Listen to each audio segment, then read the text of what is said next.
Bonjour, bonjour. Bienvenue pour ce dernier épisode sur ma chaîne YouTube. Dernier épisode d'un du survol du logiciel Lightroom et des principales fonctionnalités. On va commencer dans 30 secondes.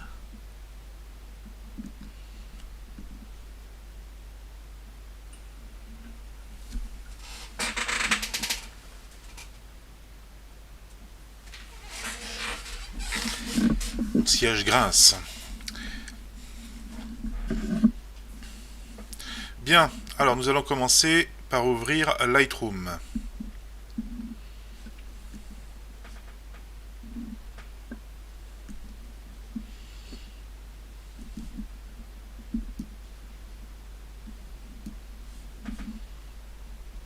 Je ferme les fenêtres et j'ouvre Lightroom. Lightroom classique, sur lequel on a commencé à travailler les semaines précédentes. Donc, comme d'habitude, je n'ai qu'un seul catalogue de disponible sur mon disque dur. Donc, il ne me propose que celui-ci. Je pourrais aussi sélectionner un autre catalogue ou créer un autre catalogue. J'ouvre celui-là.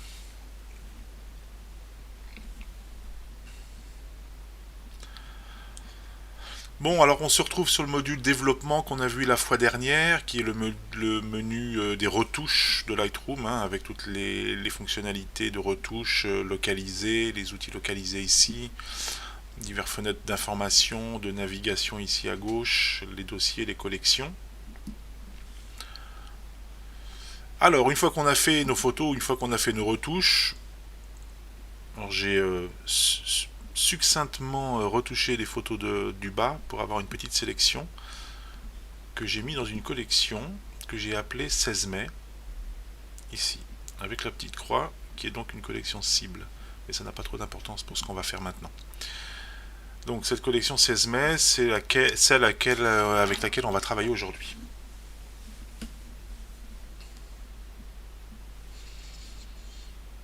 Aujourd'hui, nous allons voir différents modules, les modules carte, livre, diaporama, impression web, qui sont un peu les propositions que nous fait Lightroom pour utiliser nos photos, pour diffuser nos photos. Alors le module carte. Le module carte nous propose une carte Google. C'est un module qui sert à géolocaliser nos photos avec des positions GPS. Alors, certains appareils photo, beaucoup d'appareils photo, pour peu que la fonction soit activée, géolocalisent automatiquement dès la prise de vue les photos. Donc, dans les métadonnées de la photo, dans toutes les informations enregistrées dans le fichier, se trouvent des données GPS. Donc, Lightroom, lui, les trouvera automatiquement. Quand vous ouvrirez le module carte. D'accord ? Par exemple ici, j'ai 3 photos de drone. Celle-ci, celle-ci et celle-ci. Sur mes photos de drone, vous apercevez que dans les données ici, il y a mes données GPS. Ça, je n'y ai rien fait, elles se sont affichées elles-mêmes, puisqu'elles existent au moment de la prise de vue.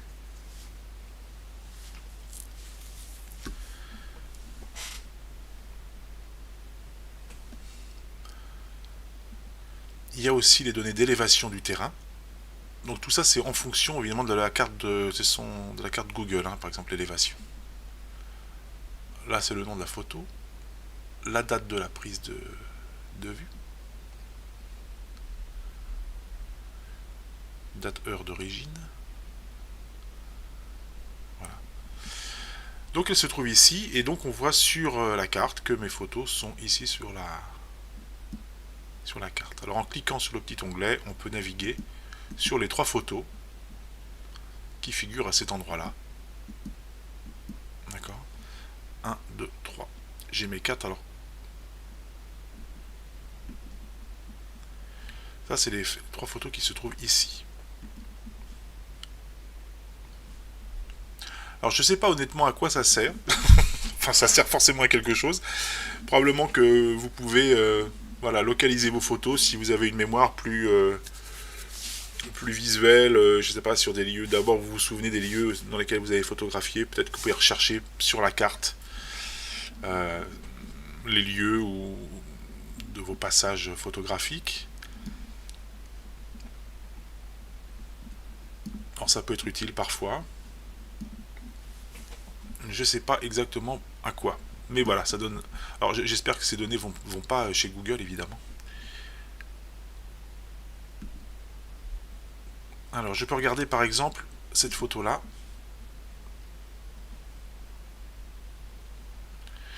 Celle-ci, elle ne figurait pas parmi les trois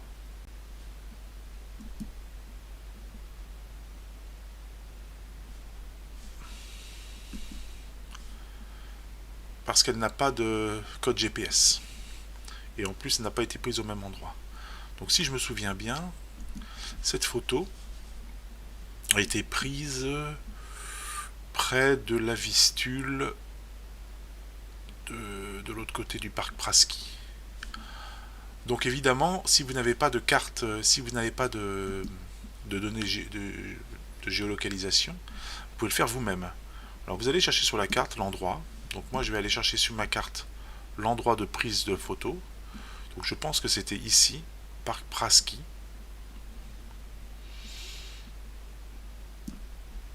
J'ai plus de souvenirs exacts.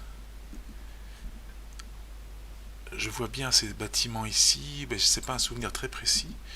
Bon, je vais la situer, là on est au parc Praski, je vais la situer ici, sur les bords là. Donc il suffit de prendre la photo concernée et de la glisser à l'endroit qui m'intéresse. Voilà. Donc ma photo se retrouve ici géolocalisée. Et donc Google lui attribue automatiquement des données GPS, qui sont les données de la carte. Pour l'instant, je n'en ai qu'une. Mais évidemment, si je veux en rajouter ici, parce que j'estime que dans cet endroit-là, j'ai pris d'autres photos et que voilà, plus tard, à un autre moment de l'année, je suis revenu ici, on peut toujours remettre des photos. Donc je vais le faire, mais vous faites glisser ici et vous pouvez rajouter une photo. Vous pouvez même la rajouter dessus. Voilà.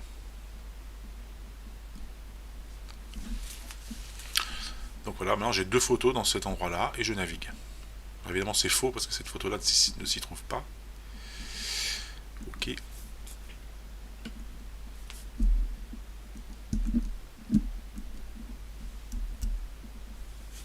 Je supprime l'emplacement, voilà, j'ai supprimé ma photo.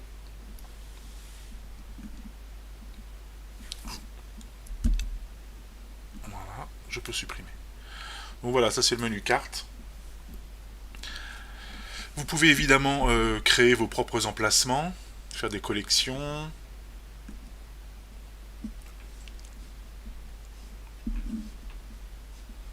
Alors il y a même des logiciels qui existent de tracking, c'est-à-dire que vous pouvez vous promener en ville avec votre téléphone portable par exemple qui va tracer votre parcours, le géolocaliser, donc l'enregistrer et vous pourrez apporter ce petit fichier créé par cette application dans Lightroom et ça vous replacera les photos automatiquement.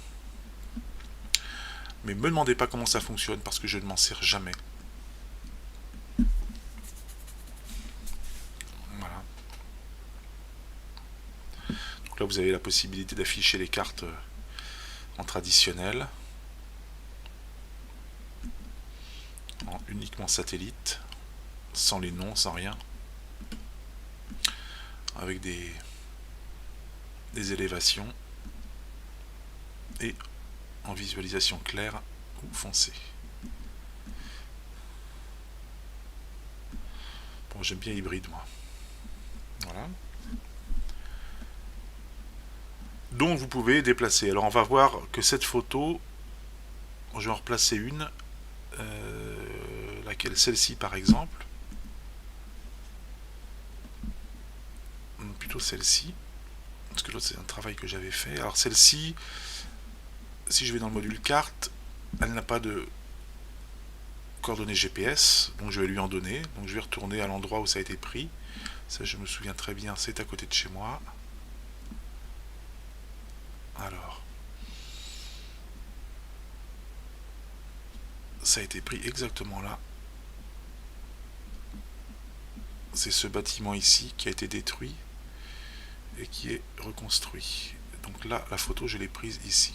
Voilà, j'étais là, sur ce passage piéton. Voilà, donc la photo s'importe ici. D'accord? Là, c'est le bâtiment, le nouveau bâtiment qu'ils ont construit. Donc voilà, c'est tout. Vous placez vos photos. Donc si vous activez votre fonction GPS sur votre appareil photo au moment de la prise de vue, tout ça se fera automatiquement. Vous pourrez évidemment supprimer après les photos sur le module carte, mais ça se fait automatiquement. Voilà. Module suivant, module livre. Lightroom permet la création de livres via un site internet qui s'appelle Blurb. Donc voilà, c'est un logiciel, une fonction de mise en page. Vous travaillez avec une galerie, donc avec les photos que vous avez sélectionnées et celles que vous voulez faire figurer dans votre livre. Donc là, vous avez une mise en page aléatoire, mais on peut effacer la disposition par exemple et travailler sur toutes ces photos. Je sélectionne en bas et je vais sélectionner ici le format que je veux. Donc livre photo Blurb par exemple, modifier le format et la présentation.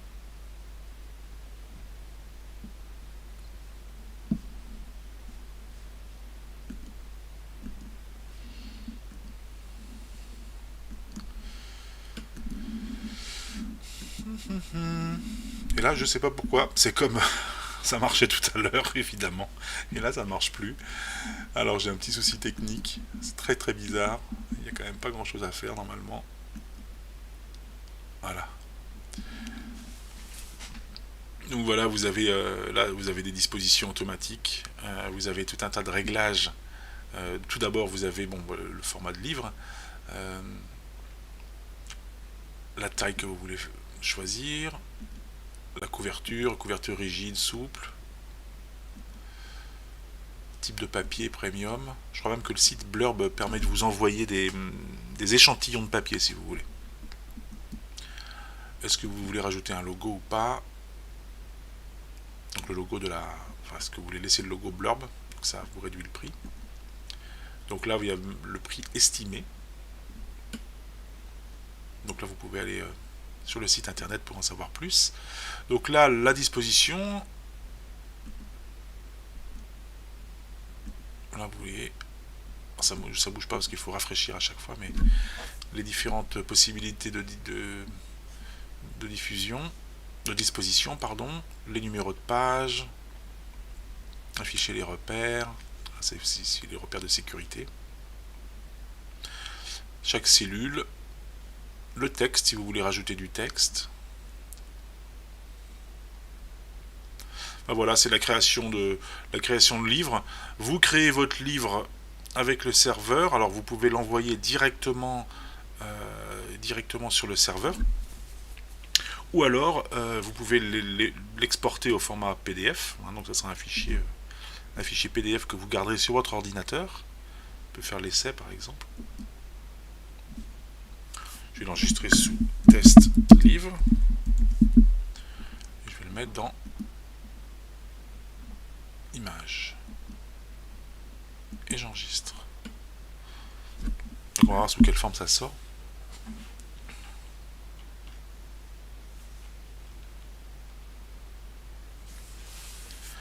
Voilà, il y a un peu de travail parce qu'il y a quelques photos et elles sont lourdes.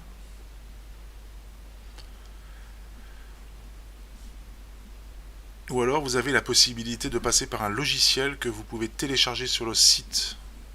Ce logiciel s'appelle Bookwrite. Donc là, à partir de là, vous pouvez importer vos photos et faire la mise en page complète en fait. Travailler, ajouter du texte, les couleurs, les ombres, c'est beaucoup plus souple que Lightroom. Donc je vais aller voir dans Images, Test livre, ici. Si je l'ouvre, c'est une suite de pages, hein. Rien de spécial.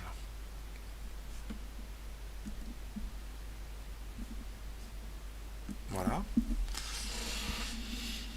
Donc là, à vous de rajouter. Vous pouvez évidemment, comme je l'avais fait là,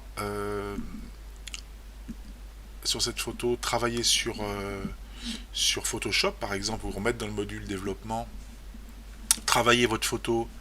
Là, j'ai rajouté un texte sur Photoshop, c'était juste un exemple. Et cette photo-là, quand vous enregistrez sur Photoshop, une copie est enregistrée sur Lightroom, et vous pouvez donc la choisir, et la choisir comme photo de couverture, par exemple. Donc vous la tirez, vous la glissez sur la photo. Voilà. Et elle apparaît ici. Donc c'est relativement souple aussi. On a la possibilité de rajouter du texte sur les autres pages, ça c'est à voir. On va pas faire un tuto sur le module livre, mais voilà, c'est une des possibilités de Lightroom. Et donc je vous conseille d'aller aussi sur le site ici, en savoir plus. Vous pourrez aller sur le site et avoir plus d'informations.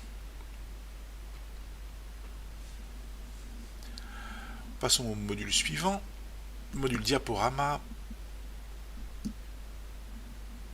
Donc là, le module diaporama, c'est comme son nom l'indique, création d'un diaporama à partir des photos de la galerie, toujours. Vous avez votre galerie ici en bas, de laquelle vous pouvez enlever des photos, vous pouvez aussi en rajouter évidemment. Vous pouvez choisir l'ordre de diffusion dans le diaporama en cliquant et simplement en glissant à la bonne position les photos que vous voulez voir apparaître à un moment donné. D'accord.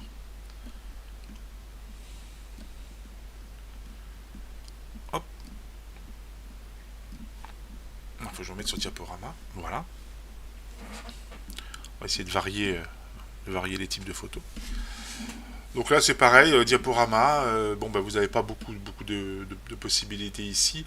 Alors vous avez des modèles Lightroom, hein. Des modèles avec des notes qu'on peut rajouter en bas, avec les métadonnées, quelque chose de plus professionnel, recadrage pour remplissage, donc pas de bord, simple.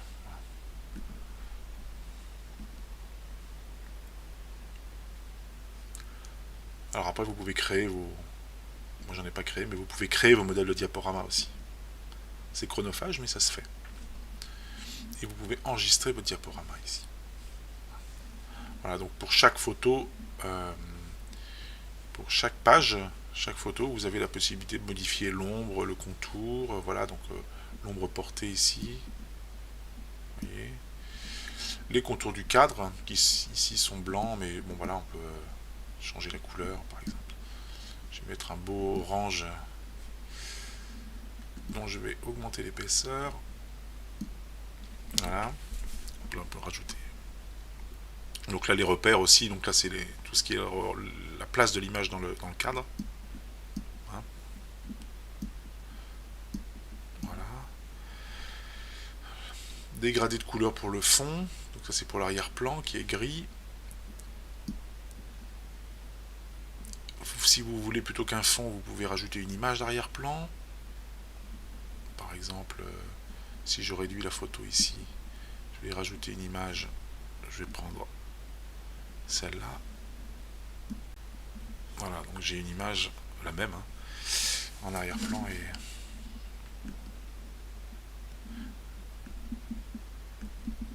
D'accord. Vous pouvez rajouter un écran d'introduction si vous voulez, le nom du diaporama, l'écran de fin, pardon. Vous pouvez créer un petit film à partir de photos. Ça reste relativement simple. La musique, si vous voulez rajouter de la musique. Donc là, tout à l'heure, j'ai fait un petit essai, j'ai rajouté une musique que j'ai téléchargée sur Internet. Vous pouvez trouver sur votre ordinateur. La lecture, la longueur des diapositives, donc le temps d'affichage, les fondus, quel genre de fondu. Voilà, vous pouvez même ajouter ajuster la musique, ajuster pardon, les images à la longueur de la musique. Donc ça se fait automatiquement. Je vais rajouter la musique parce que là elle est grisée. Voilà, la musique est là. Synchroniser les diapositives et la musique. Je vais pas le faire parce que j'ai pas beaucoup d'images et la musique est longue et on verrait pas l'animation. Bon, bah, tous des petits paramètres, à vous d'essayer de régler tout ça. Faire un petit panoramique, pourquoi pas. Voilà. Répéter le diaporama. Alors, on peut faire un aperçu. Je vais me mettre en lecture.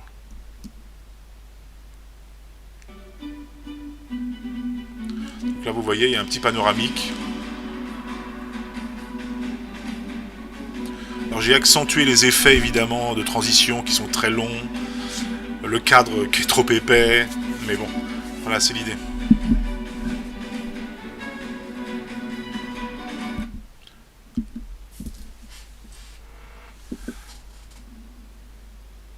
Voilà.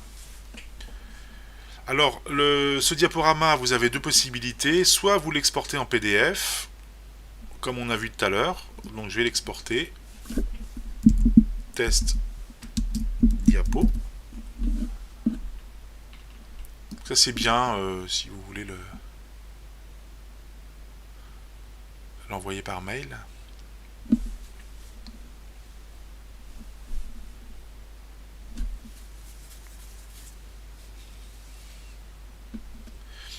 Ok, ça charge un peu, ça prend toujours un peu de temps, les photos sont lourdes. Les photos prises avec un appareil 30 millions de pixels, donc... Ok, donc là le PDF a été créé, normalement il est là, test livre. Je me demande si je l'ai pas mis dans image, test livre PDF, dans tes tests diapo, voilà. Donc je l'ouvre. Et là j'ai mon diaporama, mais enfin ça c'est des images, hein, c'est pareil. Ça reste des images à suivre. Sinon vous pouvez exporter la vidéo. Donc là sous forme de fichier. Test diapo vidéo. Dans images. J'exporte. Donc là il va travailler encore un peu.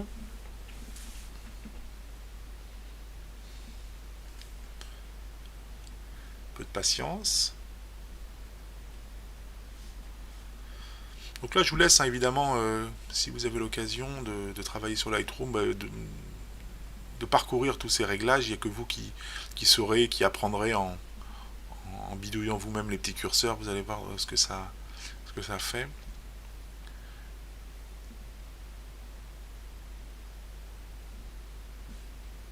Donc là, ça travaille un peu toujours.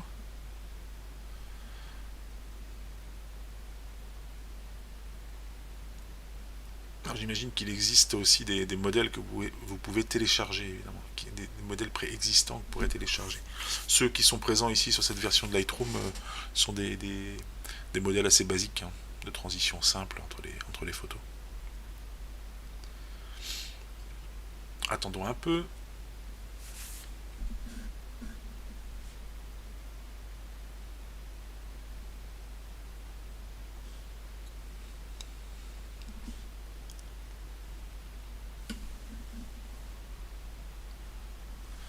Petit blanc, petit blanc.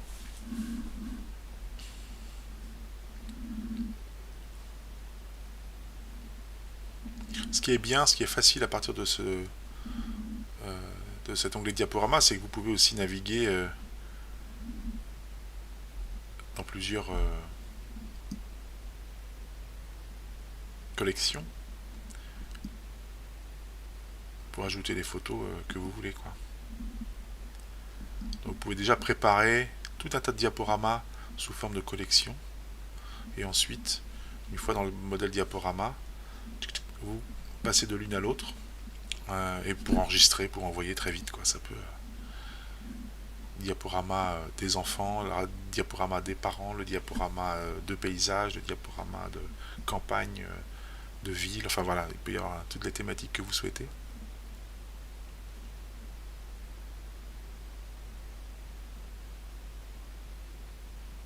Voilà, Voilà. Allons voir dans le Finder ma vidéo test diapo vidéo sous format MP4. Donc ce qui est bien, c'est que... Ah, pas celui-là. Je ne vais pas ouvrir avec... on va l'ouvrir avec QuickTime. Donc c'est MP4, c'est vraiment très léger en vidéo, c'est assez compressé, de relativement bonne qualité et ça passe bien, quoi. Donc c'est pas très très lourd comme...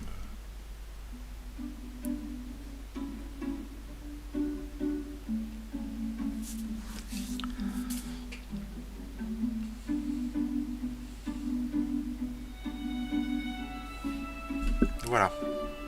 Donc là on a une vidéo d'1 minute 5. Hein. J'ai pas voulu l'adapter à la longueur de la musique, mais plutôt sur une durée fixe d'apparition des images. Bon, c'est simple, moi j'aime bien les choses simples aussi, donc pourquoi pas ce genre de vidéo relativement simple. Bon, après esthétiquement ça se discute, hein, évidemment, le cadre. Ok. Voilà, ça c'était le module diaporama. On peut aussi régler la qualité. Enfin voilà, donc. Module suivant, le module impression. Alors ça c'est intéressant. Alors c'est un module qui vous sera très utile si vous avez une imprimante et que vous voulez imprimer, gérer l'impression des photos vous-même. Que ce soit une imprimante professionnelle ou non. Donc vous pourrez imprimer sur cette imprimante avec les paramètres que l'imprimante gérera, ou alors en JPEG si vous voulez sortir des fichiers en JPEG pour les apporter à un imprimeur. Alors là on a sur la gauche dans la barre de navigation tout un tas de modèles qui sont fournis avec Lightroom et qui permettent de, vous voyez dans le navigateur en haut, qui permettent de faire des mises en page comme vous le souhaitez. Si on prend un grand écran, voilà. Alors évidemment on peut aussi changer la position de la page. Ici j'ai pas pris la bonne photo, si je prends celle-là ça colle mieux. Il suffit de cliquer sur la photo pour qu'elle apparaisse au centre. Vous pouvez aussi évidemment bouger la mise en page de la page. Ici, mise en page.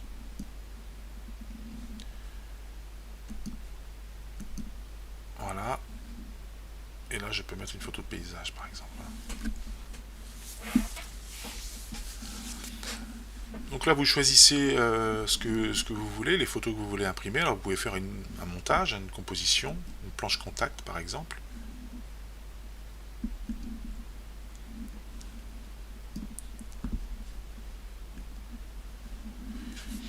Donc là, vous pouvez faire une planche contact avec toutes les photos que vous avez. Par exemple, ici, je sélectionne toutes et elles apparaissent toutes ici.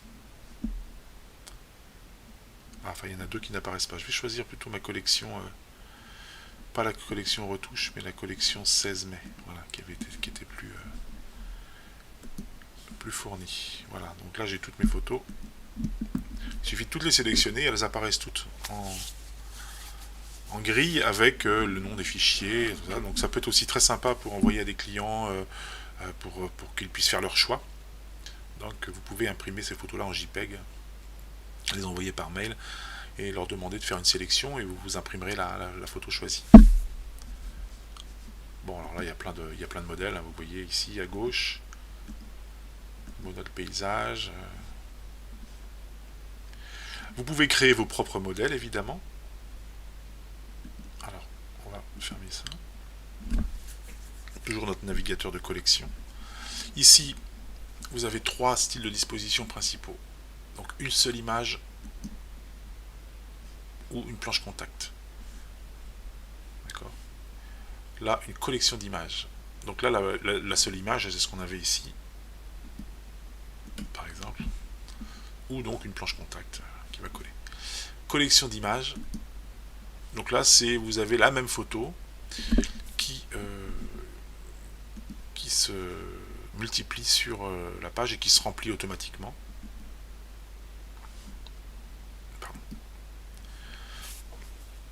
Donc là, il y a plusieurs petites cellules que vous pouvez gérer vous-même. Donc là, ça le fait automatiquement avec les photos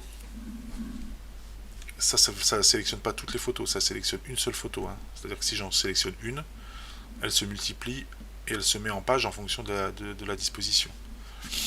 Là, vous pouvez régler les bordures de photos, pareil toujours, hein, vous avez la possibilité de faire tout un tas de réglages.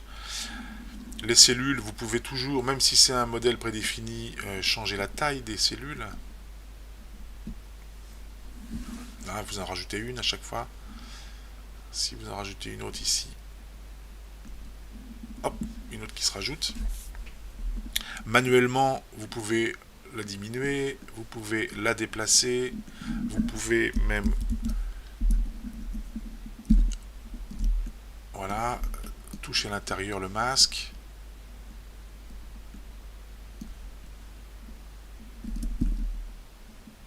Supprimer la cellule.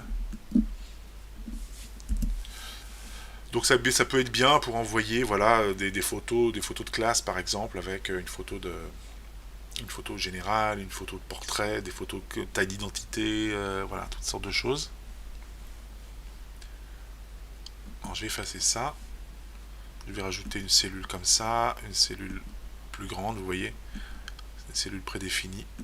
Là, il ne peut pas mettre cette cellule là ici, donc il rajoute une page automatiquement. D'accord. Et vous pouvez aussi créer une impression enregistrée. Donc ça, c'est bien pour la mise en page. Autre chose, collection personnalisée. Donc là, vous avez une feuille vierge. Et là, c'est vous qui créez en fait aussi, hein, comme tout à l'heure, vous créez vos cellules vierges. Voilà.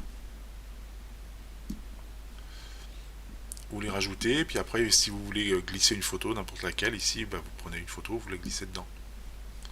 Une autre photo, vous la glissez là. Voilà. Donc là, le format n'est pas le même, mais on peut les bouger, les mettre en place. Voilà, une fois que vous avez fait vos mises en page, vous envoyez vos photos vers l'impression. Donc là, toujours avec ces possibilités de changer l'arrière-plan.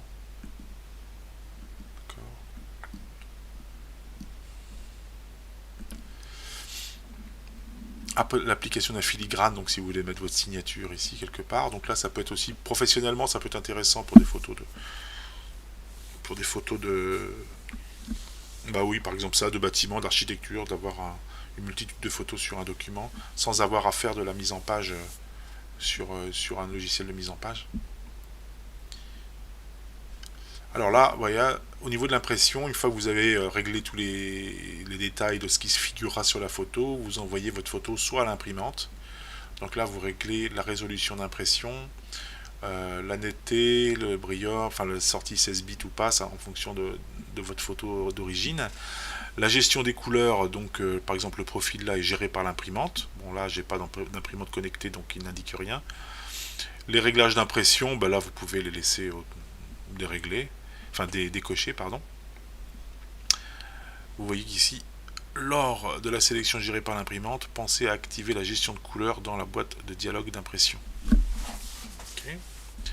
Ou alors, vous envoyez en JPEG. Donc là, en JPEG, vous pouvez, vous avez tous les réglages inhérents à l'exportation en JPEG, la résolution, aussi la dimension. Donc vous pouvez aussi créer au départ votre papier en fonction de la taille de votre papier, créer donc le fichier. Donc ce sera un fichier en 1.1, c'est-à-dire que vous direz à l'imprimeur, moi ma photo elle fait 21-29-7, c'est ce que ça doit ressortir, donc il faut que vous utilisiez un papier 21-29-7. Ça c'est un fichier à la taille normale, taille réelle je veux dire. Gestion des couleurs, donc ça c'est à vous de voir aussi en fonction de votre appareil photo, de Lightroom aussi, de ce qu'il gère. En général je travaille moi en Pro Photo RVB, mais bon. La photo la sRVB c'est aussi la base, hein, pour tout ce qui est diffusion sur internet, donc ici plutôt si c'est de l'impression, peut-être Pro Photo. Ok, donc là il suffit d'imprimer votre photo dans un fichier JPEG qui ressortira. On va l'imprimer comme ça, test photo, j'enregistre.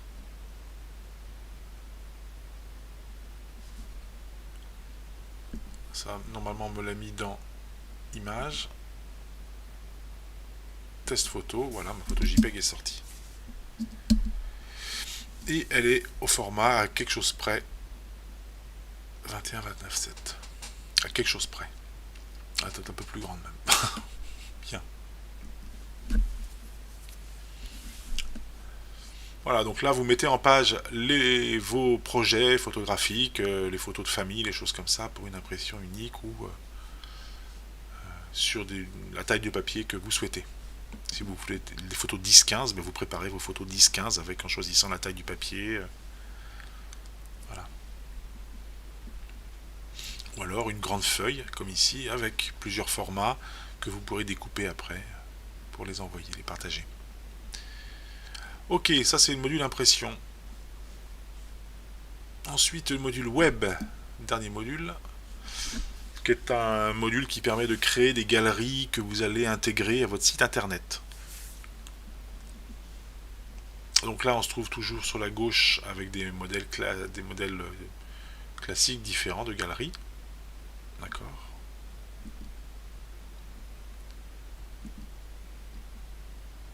Toujours sélectionner vos photos de la galerie. Voilà. Et en fonction de ça, vous avez toute la possibilité d'apporter des options pour l'affichage des photos une fois sur le site internet. C'est-à-dire, on agrandit la photo, qu'est-ce qu'on met ici comme texte, comment on navigue dans chaque d'une photo à l'autre, pardon, dans chaque galerie, et toutes les possibilités, avec évidemment des modèles que vous pouvez télécharger sur le site Adobe.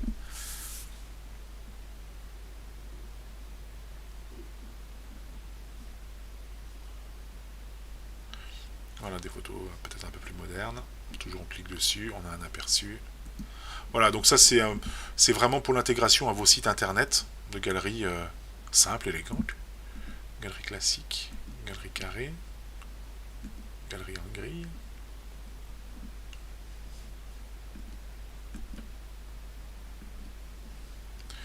Voilà, donc là évidemment rajouter toutes les informations ici en rajoutant,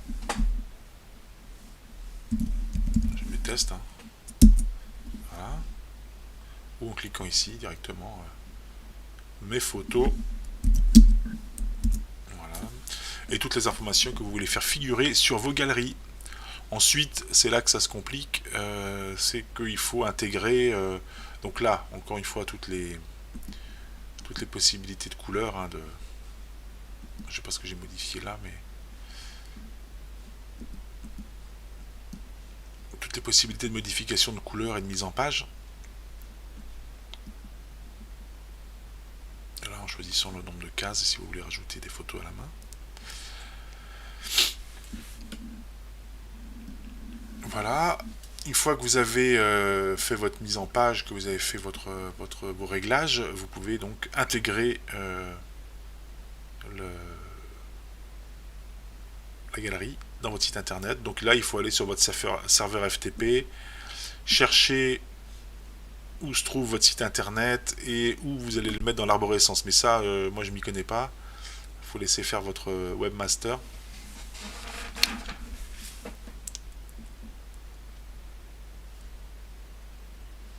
Pour accéder au serveur FTP pour aller inclure la galerie. Voilà.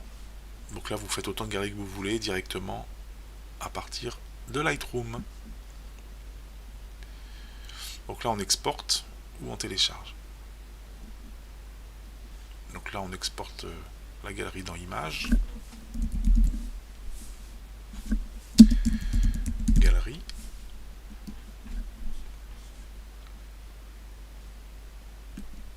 Donc là, va apparaître dans Images.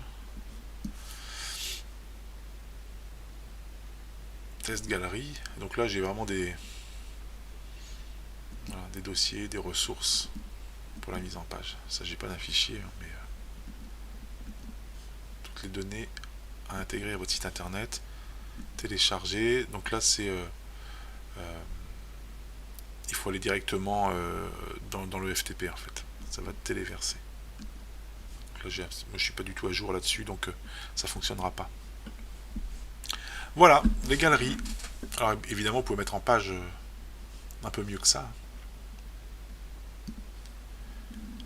Voilà. Puisqu'on parle de web, et pour conclure, Lightroom existe aussi en version cloud, et donc en version mobile. C'est-à-dire que vous pouvez télécharger Lightroom sur votre téléphone portable, enfin la version portable et les versions tablette par exemple, pour travailler vos photos où que vous trouviez. Vous pouvez synchroniser des galeries de vos Lightroom, de votre Lightroom classique, c'est-à-dire celui sur lequel on travaille sur son ordinateur, le Lightroom classique. Vos galeries, vous pouvez les synchroniser avec le cloud, donc avec votre application mobile Lightroom, et ainsi retrouver vos photos sur votre tablette en vacances, si vous voulez les regarder ou les toucher. Sur le Lightroom mobile, vous pouvez aussi utiliser l'appareil photo de votre tablette par exemple pour prendre des photos et les intégrer directement au cloud et les travailler sur le Lightroom mobile. D'accord. Alors le Lightroom mobile, il a cette petite différence ici. Donc là j'ai le Lightroom classique ouvert, le Lightroom mobile il a ce petit icône avec les coins arrondis. Donc on va l'ouvrir. Donc là, il y a tout aussi un tas de paramètres de synchronisation. Je crois que ça se fait au niveau de la bibliothèque. Ici, si vous voulez synchroniser avec Lightroom, il y a tout un tas de modifications. Voilà, si vous voulez synchroniser avec votre Lightroom. Je quitte le classique et je vais sur la version mobile. Je ferme tout ça. Lightroom mobile.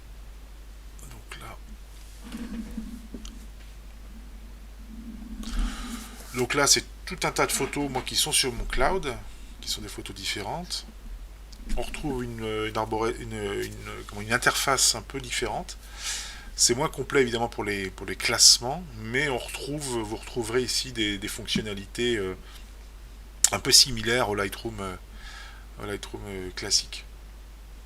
Donc là, il y a gestion des albums en fait qui sont en ligne, qui sont dans le cloud. Donc toutes ces photos-là pour moi sont accessibles partout. Et toujours des petites, les petits modules de réglage, de recadrage, de correction, le fameux pinceau qui nous permet de peindre aussi.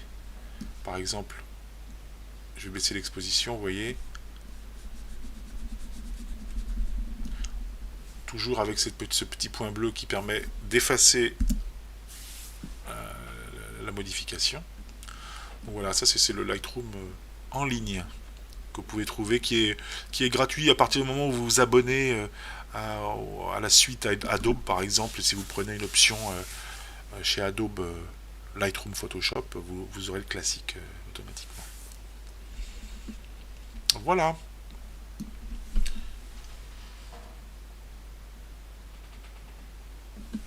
Oui, alors pour le CMJN, c'est normal, hein, c'est de l'offset, c'est ça. Donc évidemment, ça gère, tu peux gérer sur Lightroom l'export de tes photos en choisissant l'espace colorimétrique. Il n'y a aucun problème avec ça.